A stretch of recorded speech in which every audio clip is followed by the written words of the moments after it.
AIIMS 2017 പ്രഖ്യാപിച്ചതാണ് മധുരയിലും കേരളത്തിലും. മധുരയിൻ്റെ AIIMS അത് നടന്നു, അത് ഉണ്ടാക്കി, പേഷ്യൻ്റ് വരുന്നു, പേഷ്യൻ്റ് പോകുന്നു.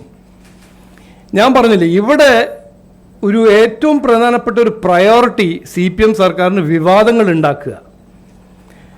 ബഹുമാനപ്പെട്ട മുഖ്യമന്ത്രി ഡൽഹിയിൽ എത്രയോ തവണ പോയിട്ടുണ്ട്, എത്രയോ കാര്യങ്ങൾ അവിടെ പോയി ചർച്ച ചെയ്യുന്നു.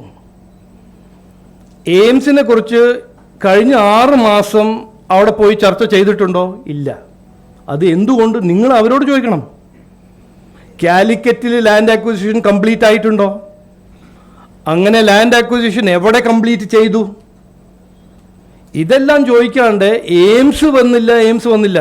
കൊല്ലത്തിൽ നഡ്ഡാജി, ഞങ്ങളുടെ അന്നത്തെ നാഷണൽ പ്രസിഡൻറ്റും ഇന്നത്തെ ഹെൽത്ത് മിനിസ്റ്ററും വന്നപ്പോൾ ചോദിച്ച ഒരു ചോദ്യം, മാധ്യമ സുഹൃത്തുക്കൾ ചോദിച്ചതാണ്, കേരളത്തിൽ എയിംസ് വരുമോ, എവിടെ വരും? അന്ന് അദ്ദേഹം കൃത്യമായി പറഞ്ഞല്ലോ, സംസ്ഥാന സർക്കാരും രാജ്യ സർക്കാർ തീരുമാനിക്കും, ഞങ്ങൾ എയിംസ് കൊണ്ടുവരും, അത് എവിടെ കൊണ്ടുവരും, എങ്ങനെ കൊണ്ടുവരും, അത് സംസ്ഥാന സർക്കാരും സെൻട്രൽ ഗവൺമെൻറ് ഇരുന്ന് തീരുമാനിച്ചാൽ മാത്രമേ അത് നടക്കുള്ളൂ എന്ന് അന്ന് പറഞ്ഞാണ്.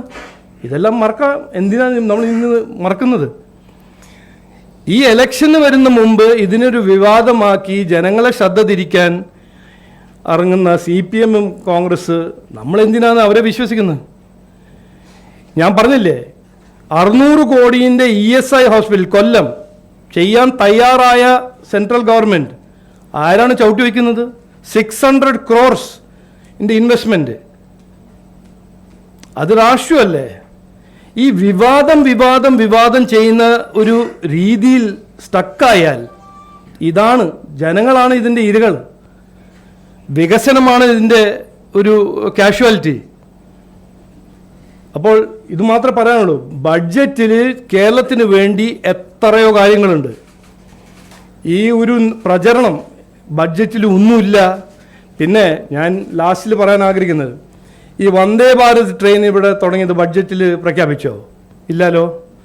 അമൃത് ഭാരത് ട്രെയിൻ ഇവിടെ, അമൃത് ഭാരത് സ്റ്റേഷൻ, എത്രയോ സ്റ്റേഷൻ മോഡേണൈസ് ചെയ്യുന്നുണ്ട്, അത് ബഡ്ജറ്റിൽ പ്രഖ്യാപിച്ചോ? ഇല്ലല്ലോ.